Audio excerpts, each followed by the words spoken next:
Hi, my name is Benedict.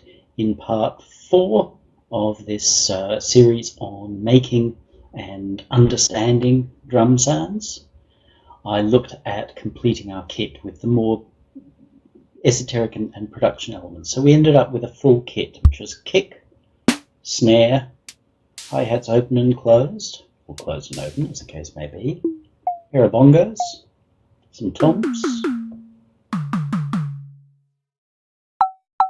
a clave or cowbell or whatever, and a cymbal. That kit's designed simply to be cohesive. It's not designed to be representative of the drum sounds you should be making.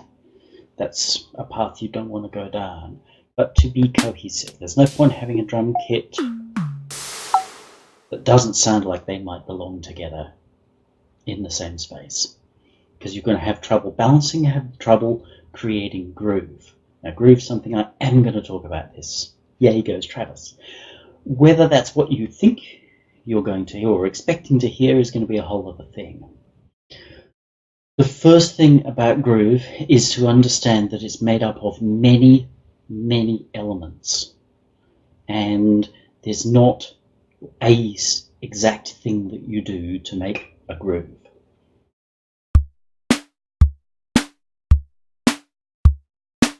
That's actually a groove. It's a perfectly valid groove. It may not be super funky, but it's a perfectly valid groove. It's what we might call military. So please put aside the idea of good grooves and bad grooves. Groove is merely, how does this flow? So if I was drawing a perfect circle, that's a groove. If I drew a wonky circle, infinity symbol or whatever, wherever I managed to get this thing go round and round, that's another groove. Whatever shape I could draw is a groove. Ooh, a heart shape. Every groove is valid.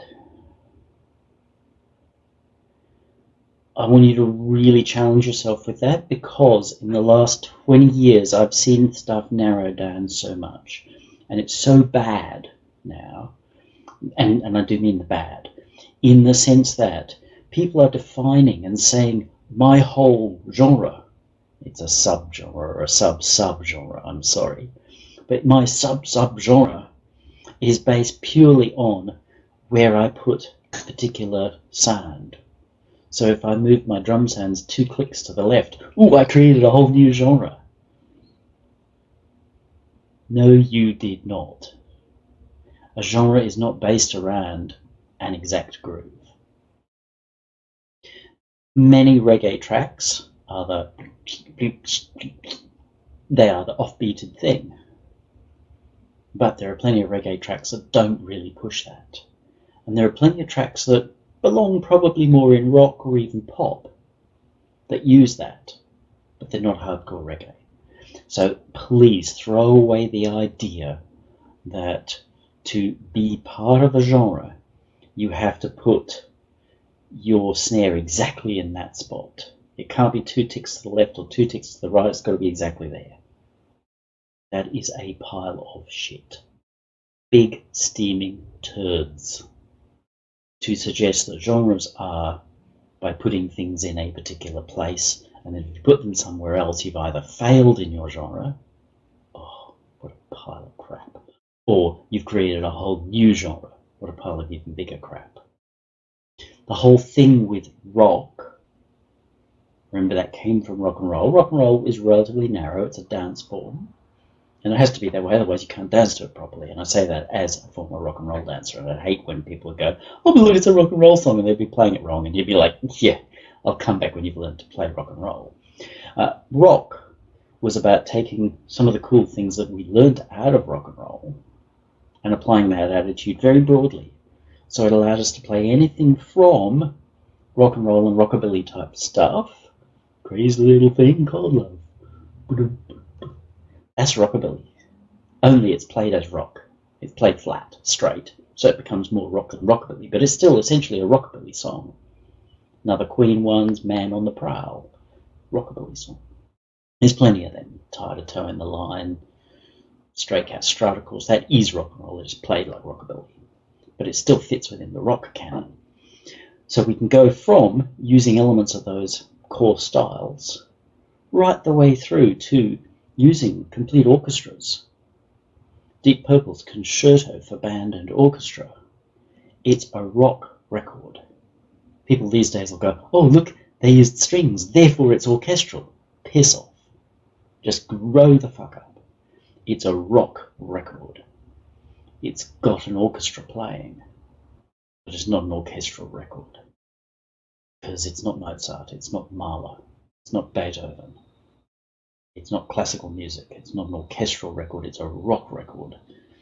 Rock is that broad that Smoke on the Water and the movements from Concerto for Band and Orchestra are rock, as is Agadoo or Police. Walking back from your house, walking on the moon, has got elements of reggae, some elements of new wave, but it's rock. We don't say it's all these little subgenres. So, idea of groove and where things have to be, throw it away. You do not want that stuff. It's killing you. It's killing your music. Let's look at the pattern we had before. Ready to go.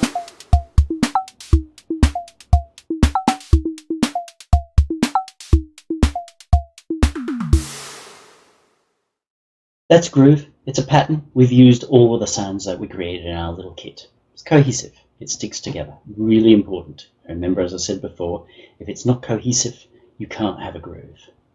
Unless you've been really clever and put things together in a way that they stick out, but then they're cohesive in a new form. Go for cohesive until you can learn how to break the rules whilst obeying the rules. The obvious things that people are going to do is to whack on some kind of swing or shuffle.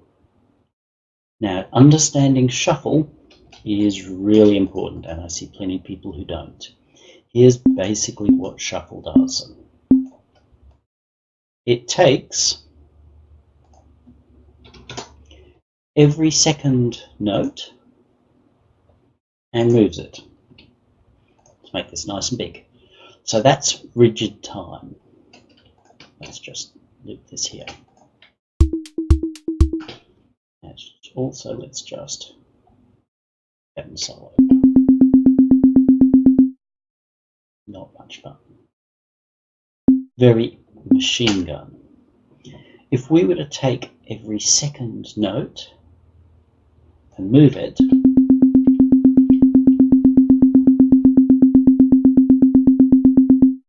hear how it actually starts to open up.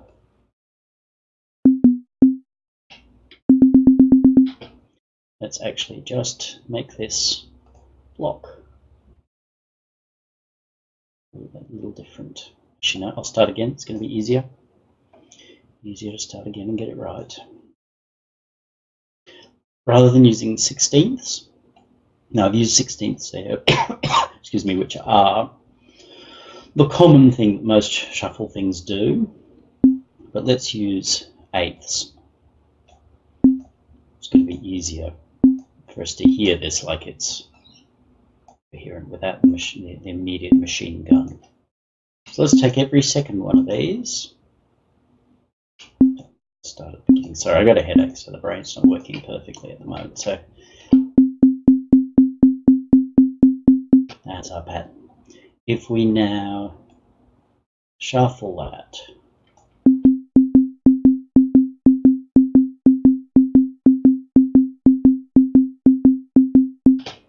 we can be quite dramatic.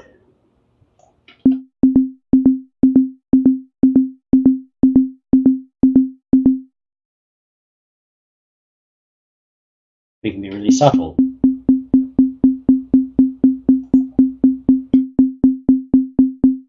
So very tight.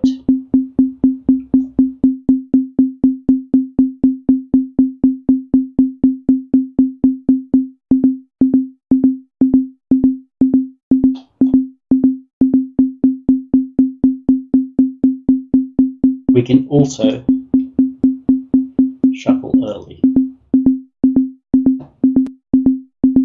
Check it in.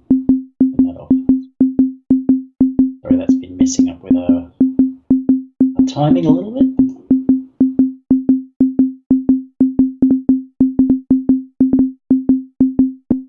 Let's put these right back where they belong.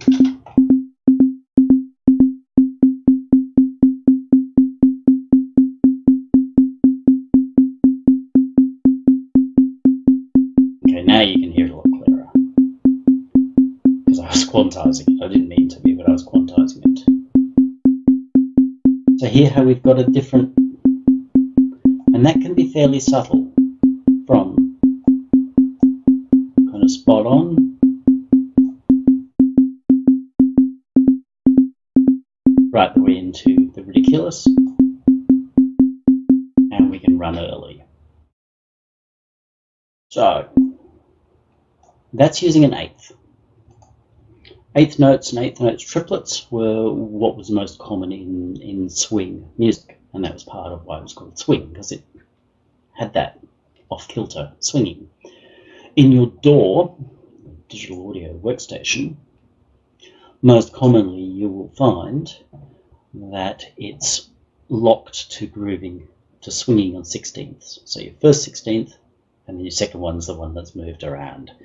It's a shame that a lot don't offer more flexibility there, but that's the one you're most likely going to do. So if we took our 16th swing here,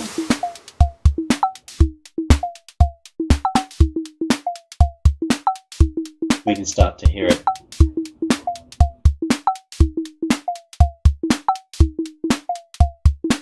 If you go too far, it starts to sound broken. The downside of this is that it sounds a bit robotic and a little bit cheesy. I hate that term, but it does. That doesn't mean you can't use it. I've used it sort of fairly effectively. Jarre used it very effectively in a couple of tracks. It's used subtly in a lot of things. 55% being classic MPC type swing. So there's a fair amount of versatility there, so you can add a little tiny bit. You can go fairly heavy. You will find, however, that it's most effective when you've got quite a bit going on, especially over several instruments.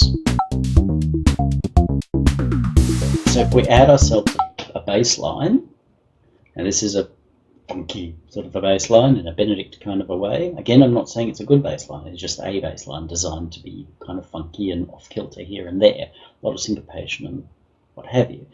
If we swing that and our drum pattern, you'll notice it's quite interesting.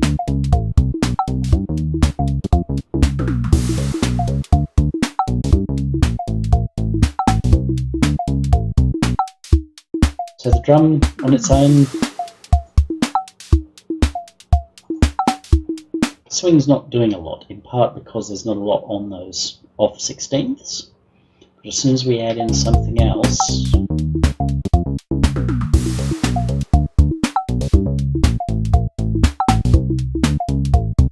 you can hear how there's this sort of through the timing, and that's a groove.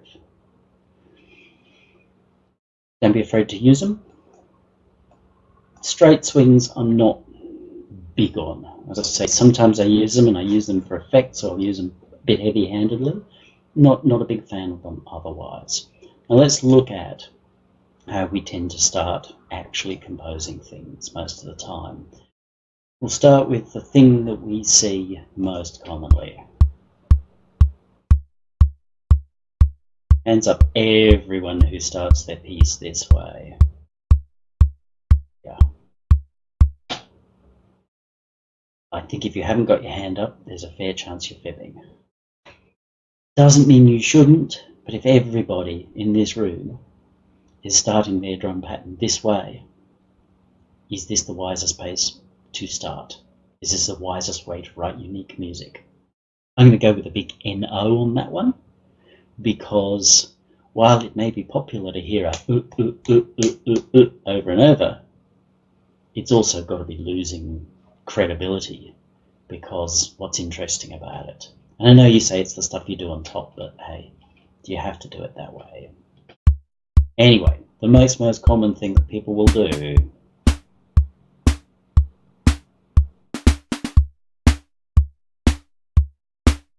It's just that boom cha, boom cha, boom cha. I'm not saying it isn't a valid rhythm to make, but let's get a little more creative. You'll hear how I've added an extra little ghost note in here, or a quieter note. That at least gives us a little bit of movement. Rhythm is about same and different, and how you balance the two.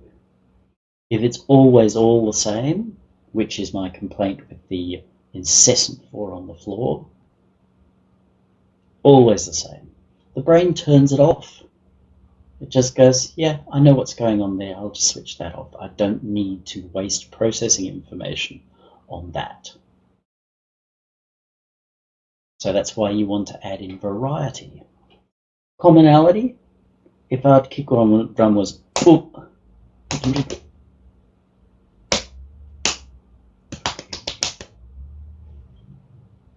nobody's going to like that. It's a purple dishwasher monkey conversation, where whatever you say, the person says random shit back. That's too far. But drum patterns, you want to have a fair amount of regularity, but do not let them become too regular. Otherwise, the old noggin switches them off. They lose their impact. So, that little one ghost note,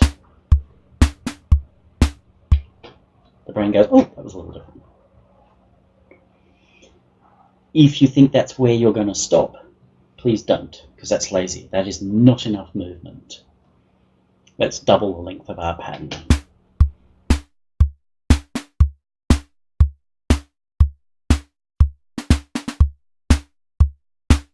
So what we're doing here is tension and release. Music is always about tension and release. At least if it wants to be successful, it has to be. If it wants to be good music. Can't always talk to the fashion of the day, because there's plenty of music out there. Thanks, bud. That is successful. Sorry about that. That it shouldn't be successful. But if you want to make something that has a chance of being good and lasting and for you to be proud of, then tension and release. So the first part of this is tension. Tension, tension, tension.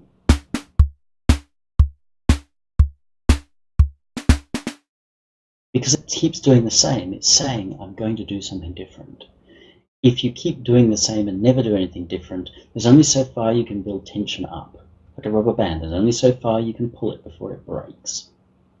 And when it breaks, when you've broken the tension in the music that you're creating, people walk away. I know it's very hard to get people to listen to music these days, and if it's a bit more subtle, they're prone to walking away in 2 seconds anyway.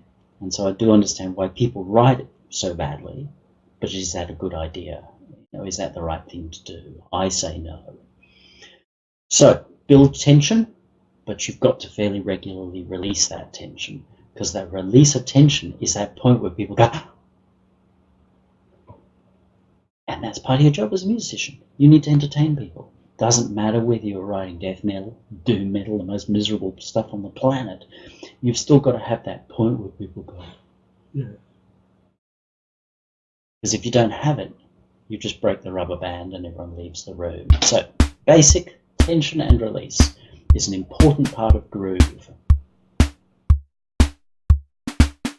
So we've got a 4-bar groove now. It's not like a 2/16 groove. Let's add some hi-hats. Here's some I prepared earlier.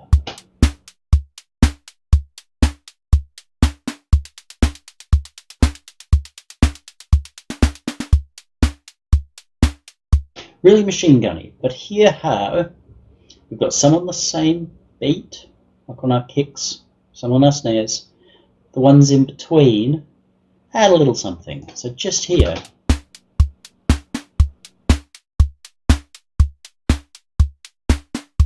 we kill that hi-hat.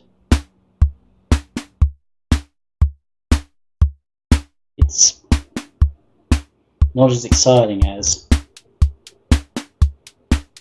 straight away. You should be noticing a little bit more of a desire to, that's groove. It's just by where we place things.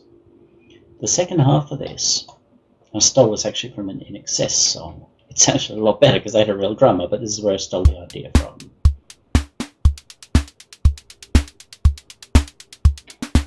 Their drummer was able to play, rather than just making machine gun. But nonetheless, you hear the second half of that pattern picks up something else.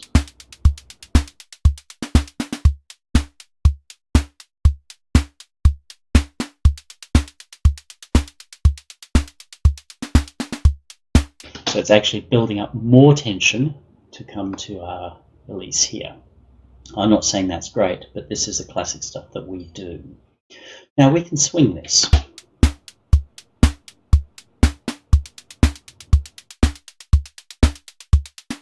Yes, we can when we've got them all enabled.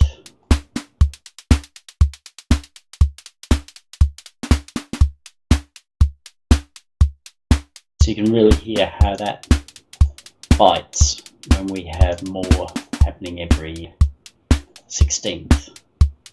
Is it a good idea? Maybe, maybe not. Depends what you're doing.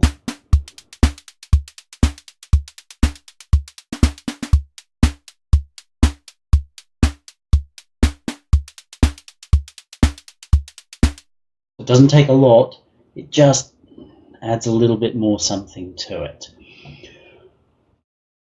That's a very basic pattern like we're going to hear. Let's add in a very basic bass line.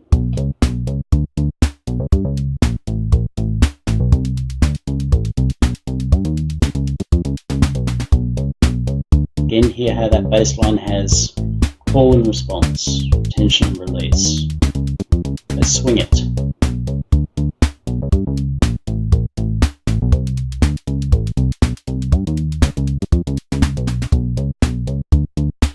Don't care whether it's your style of music or not, listen to how it grooves.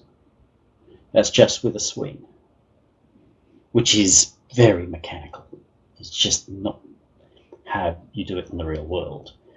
But that's what you can do with it. You can go pretty extreme. And hear how, again, just like we had with the other bass line,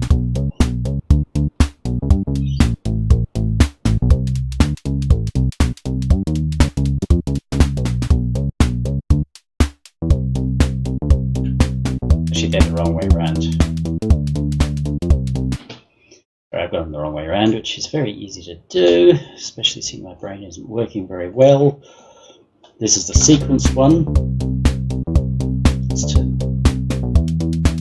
No swing. Okay, that's kind of cool. It has changed our groove.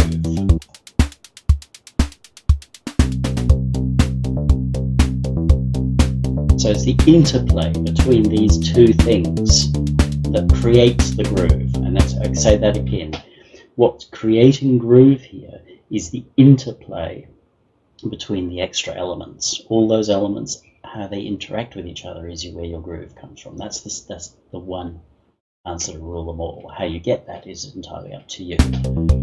So we swing it again.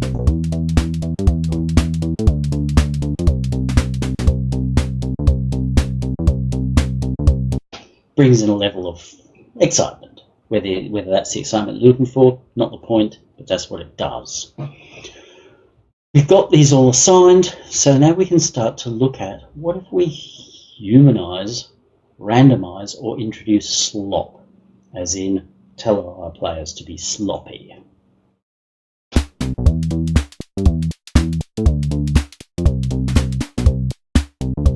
Now the first thing we hear, and I knew this was coming, this was deliberate, the first thing that we hear is that notes start to cut themselves off. Let's listen to what we've got though, because that creates an interesting change to the pattern that we programmed.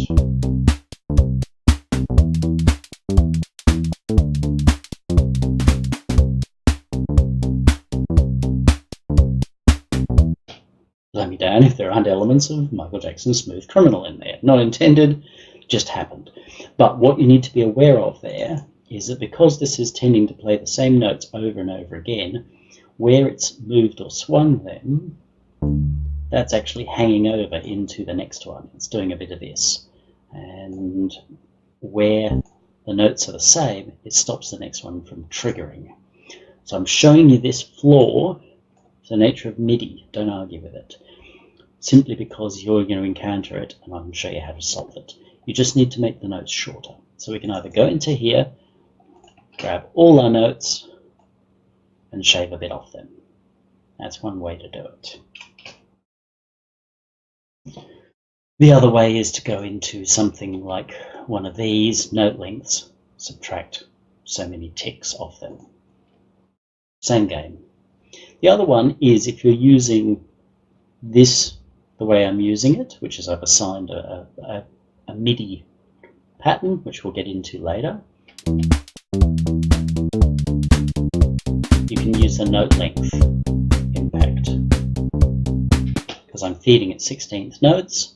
So some of these are not 16th, so I can actually just use this to make the notes a bit shorter. I get all my notes back.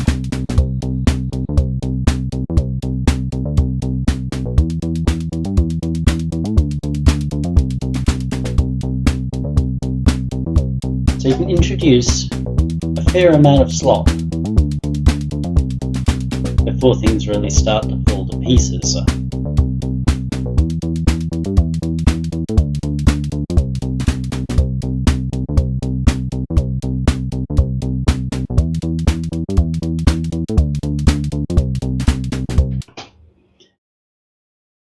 It's not as mechanically repetitive because every time is slightly different, and we find that actually quite exciting. It's like, well, it's the same, but it's different every time. That's another part of groove. It's much nicer if you've got players who can control how they're handling grooves, their pushes and pulls, as in we push that note, we play it early, or we pull it, we play it late, as they go through the pattern. But if you don't have that, either because you don't have that playing ability, or you haven't got a great drummer like Bill Bruford or Ian Pace, and by great drummer I don't mean someone who can play like a drum machine. I saw that developing in the 90s and it was like, oh my god, this is just horrible. Yes, you're impressively in time, but no, you sound horrible. Your band sounds horrible. A great drummer is able to take the piece and really play feel into it, to flow, to push, to pull, to move. That's why I talk about drummers like Ian Pace, Bruford,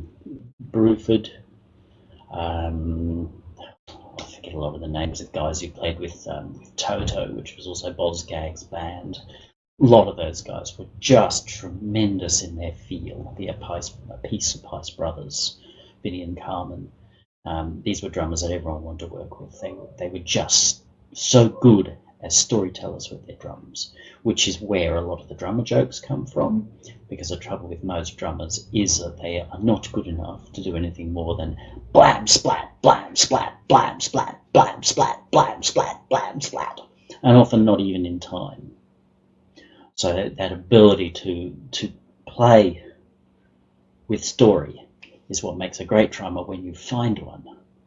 Even like, say, a Nico McBrain from Iron Maiden.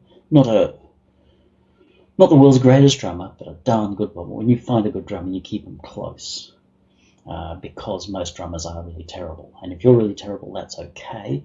If you can't improve it, find other ways to do it, which is what our DAW allows us to do. But if you are good enough to play really good moving rhythm, which is storied rhythm, then you can put those into your sequencer and then play with them, which we'll look at in a moment. So randomness just loosens our groove, and as long as you are careful with it, you'll be surprised how much movement you can add. Something that I'll commonly do is keep my drum kit without randomness. It's there to keep time. It's not there to drive my mix. I've got melodies and what have you going on to do that. My drums fill in like they should. And then I will have bass lines on every other line with quite a bit of slop on it. So your drums are solid and other things move around it. Creates a groove that way. Find your way of doing this. There is no one way to get this right. Get rid of that idea, like I said at the beginning.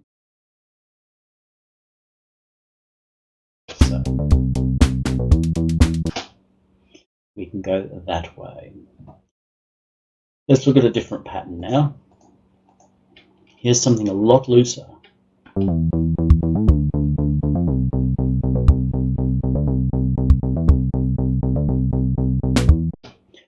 Notice how it doesn't work as well if you want to build your track bit by bit, and that's good. So this has got much more groove to it. Oops, wrong button.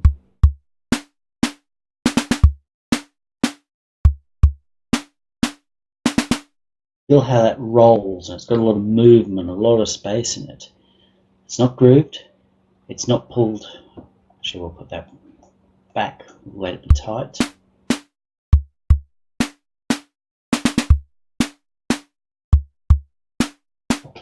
But that's good. I'm going to put some of that back in because I actually really liked it when it was loose.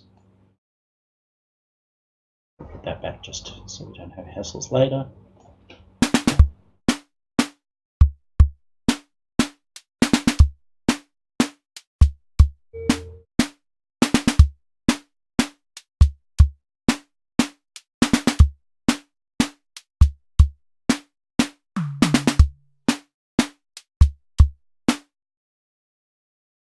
Nice flowing drum pattern without it being boom, boom, boom, boom. So that's more like the kinds of patterns that used to be played. Great drummers would go, no, it's not about me going, look how clever I am.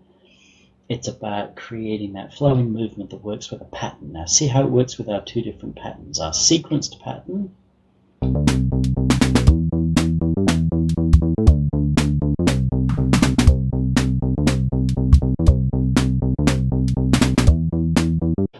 not so well, but our funkier pattern.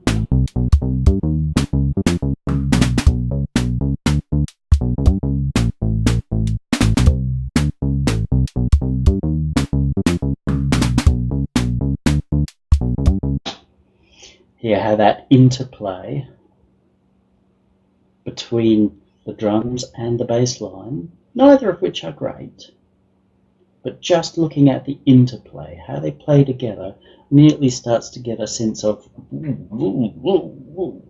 And notice how the movement of your body is not like a triangle wave, it's more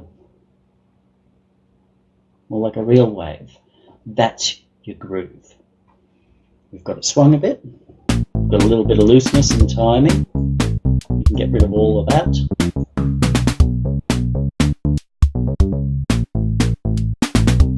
It's what used to be called a flat funk. So it's got elements of funk, but it's very flat because there isn't that swing or movement. We put it back out there.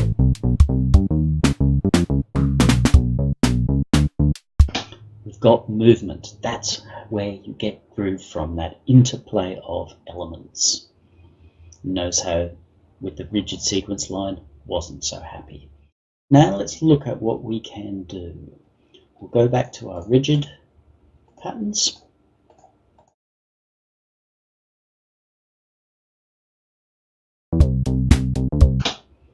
Okay. Different doors will handle this differently, but here's a thing you can do in Reason, and it's really rather cool. We can take a sequence that's in a MIDI clip and make it into the groove template. So rather than saying, oh, just every second sound is late, like we did with this global shuffle thing, we can say any of these. I can just choose one of these to be late. Let's say I decide that I want my snare drum here. I want that to be late. I'll make that quite late.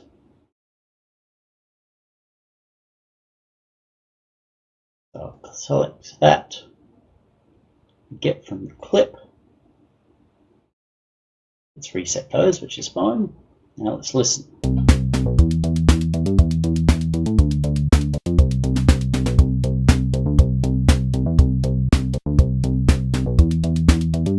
Hear how it's made that late. Is this great in this situation? No. But I've proven the point. Now, the other thing that we might want to do is to shorten this. Let's go with this again.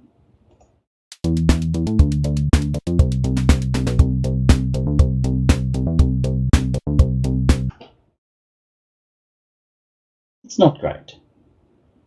That's all right. We don't have to live with it.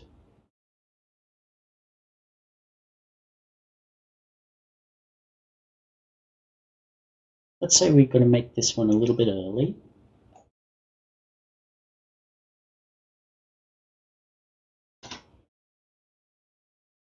We'll pull this a little short. Just the reason I'm doing this, actually no, I'll leave them there the way they are. I'll leave them all as they are. So early,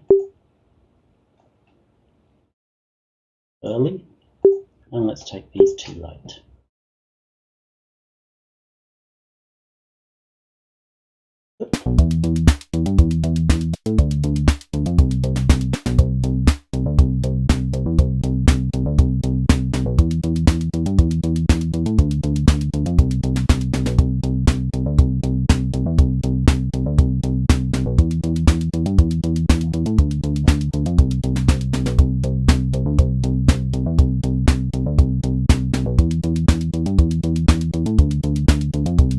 Square, pushed and pulled,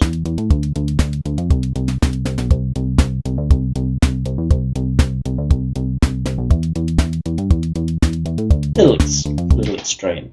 Doesn't take a lot, but you feel that at points it just changes a little bit. So you can change what you do to modify what happens. Let's say we want to run early on all of these because we're eager to get to our next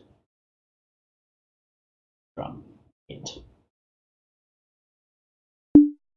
But because we've been a bit eager, we're going to end up being a bit late on that one and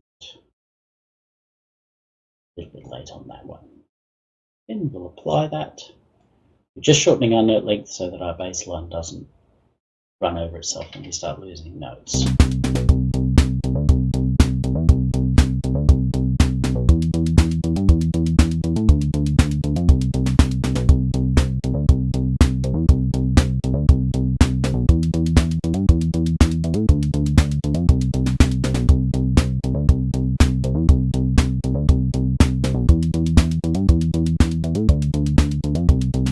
You've got to find what works in your piece. Don't set your grooves purely from drums or drums and bass lines like I'm doing. I know that's what you're going to do or want to do, but no, set your piece. Your melodies are what should define your groove. People say, oh, the drummer's great groove. It's like, it's the melodies that make it work. Listen to Led Zeppelin, it's not the drummer that makes it work. It's the melodies and their delivery. They had a great guitarist and a great singer and a great drummer. And no doubt a great bass player too. But the melodies are what leads it. So that simple sequenced stuff, let's move that to something a little trickier.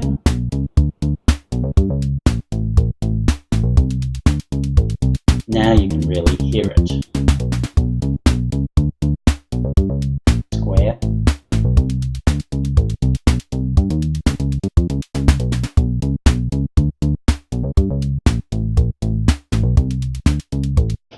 So a good reason to move away from those rigidly sequenced parts as being everything. I love them, but as long as you're using them, you're going to struggle to find groove because to some extent you've got minimal interplay between elements.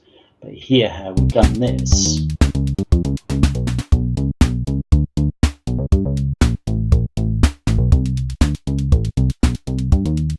my wave has now got a lot more complex. But if we go back to this, which was our most complex drum pattern,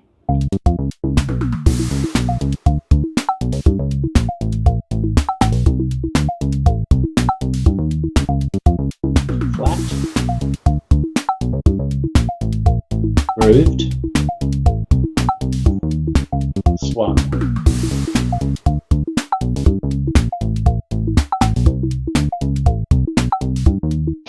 Again, I'm not going to say it's good, but you should be starting to hear shades of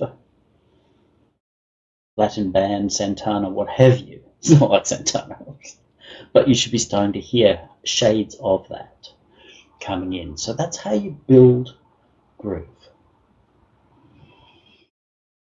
It's not going to work. So see how I apply different grooves to different things. It's not going to work the same for everything. So there is no one size fits all. Let's try this other side here.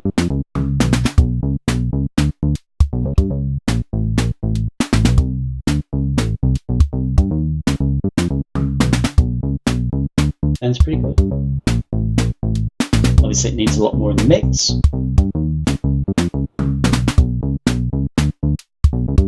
Swing's probably a bit much.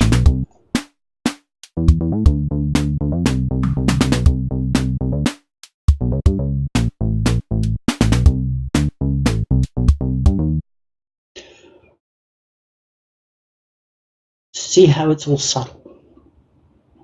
If you go doing heavy-handed, yes, you can hear it really obviously, but then it sounds pretty crappy. It's about subtlety, but this is where this is such a great system to be able to try things. So if we say, look, I don't want that one to be so early. I want that one to be a bit late. I can just go back here, click, get clip.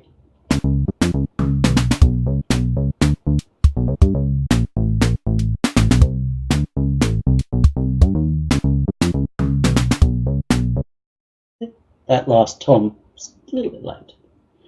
So play around. You're not looking for random. You can apply random, like we can apply random here, and we can apply in another so many ticks. And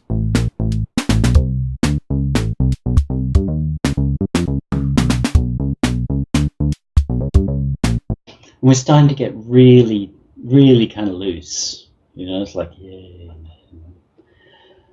Doesn't suit everything that we're doing. Definitely doesn't suit the sequenced, like the heavily sequenced type of thing that we've got there.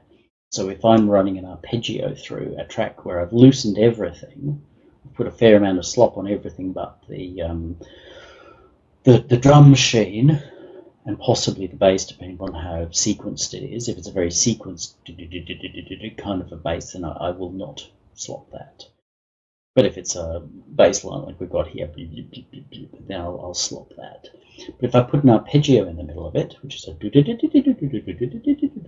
and so long as that's not meant to be played, as long as that's like done by an arpeggiator and is unashamedly electronic, I won't groove that.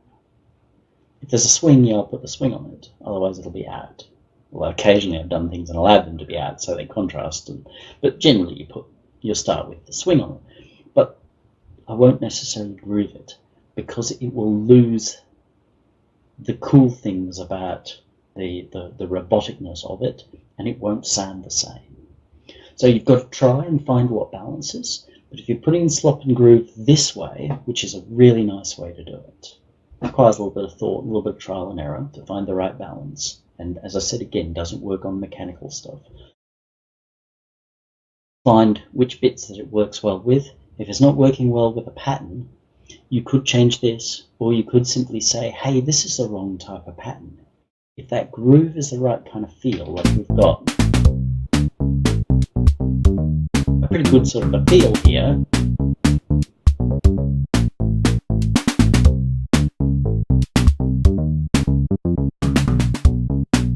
there's no reason why you can't change other things in and out.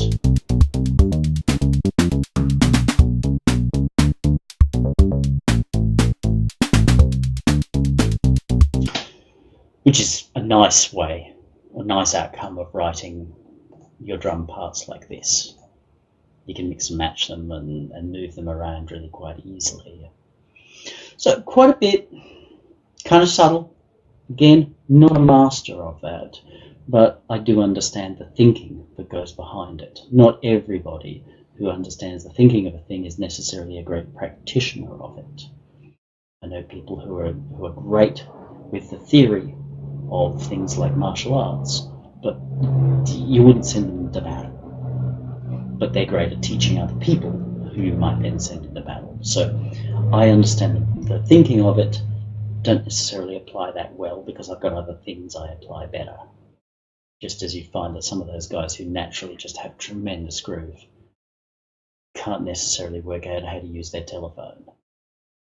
Work to your strengths. Find out what your strengths are and play from those to build your grooves so that they will be unique. Next time, we just look at a bit of how we might mix our shebang. Thank you.